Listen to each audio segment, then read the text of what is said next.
इस वीडियो के अंदर हम समझेंगे नीदर नॉर वाले स्ट्रक्चर को under the topic correlative conjunction. Correlative conjunction pairs में आते हैं, जैसा नॉट ओनली बट ऑल्सो हमने पिछली वीडियो के अंदर किया है, आइदर और को किया है।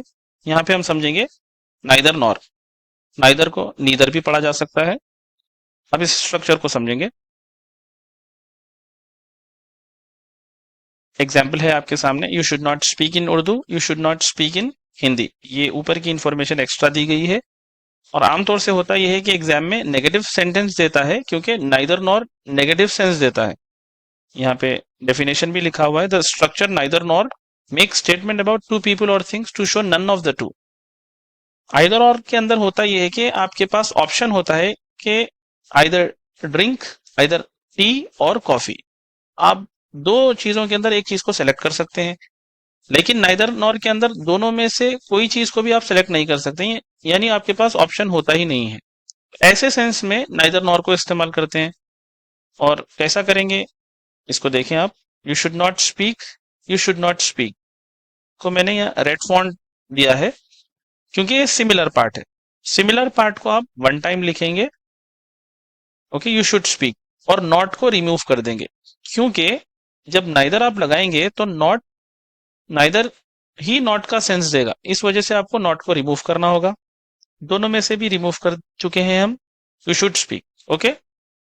और दूसरे डिसिमिलर पार्ट से पहले नाइदर और दूसरे डिसिमिलर पार्ट से पहले nor, okay. I repeat, similar part में से हम नॉट को निकालकर वन टाइम लिखे हैं यहाँ, और डिसिमिलर पार्ट से पहले नाइदर और दूसरे डिसिमिलर पार्ट से पहले nor, okay.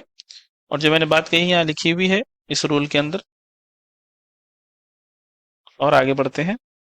He does not speak Hindi, he does not speak Urdu, okay. Not आ रहा है, यहाँ पे भी नॉट आ रहा है, और ही डज नॉट स्पीक सेम है, तो हम वन टाइम लिखेंगे नॉट को हटाकर। जब आप नॉट हटाएंगे तो आपके पास दो ऑप्शन होंगे, आप डस को रख सकते हैं या डस को भी हटा सकते हैं, ओके। अब देखें क्या चेंजेस आते हैं।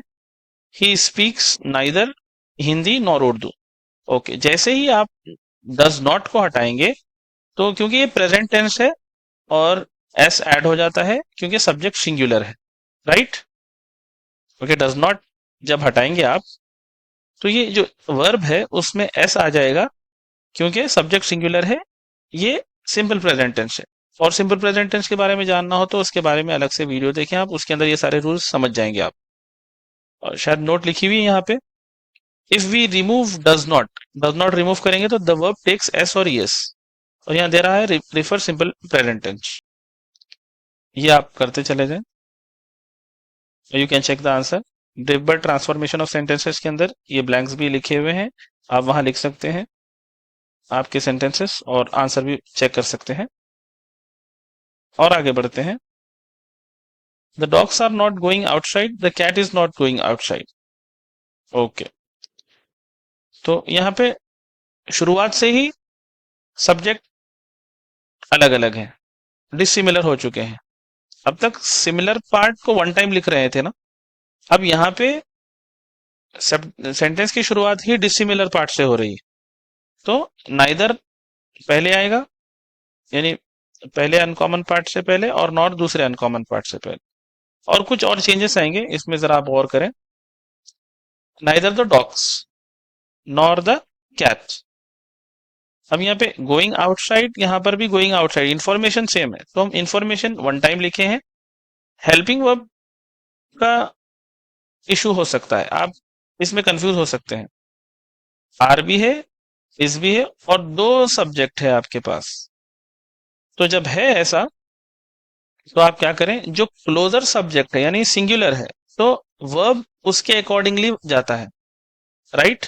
फिर मैं रिपीट कर रहा हूं कि यहाँ तो प्लूरल है और नॉर के बाद जो सब्जेक्ट आ रहा है वो सिंगुलर है, और सिंगुलर आने की वजह से आप कर रहे हैं यूज इज का। अगर यहाँ पे डॉग्स इधर आ जाता और इधर आता तो आप यूज करते थे आर, ठीक है।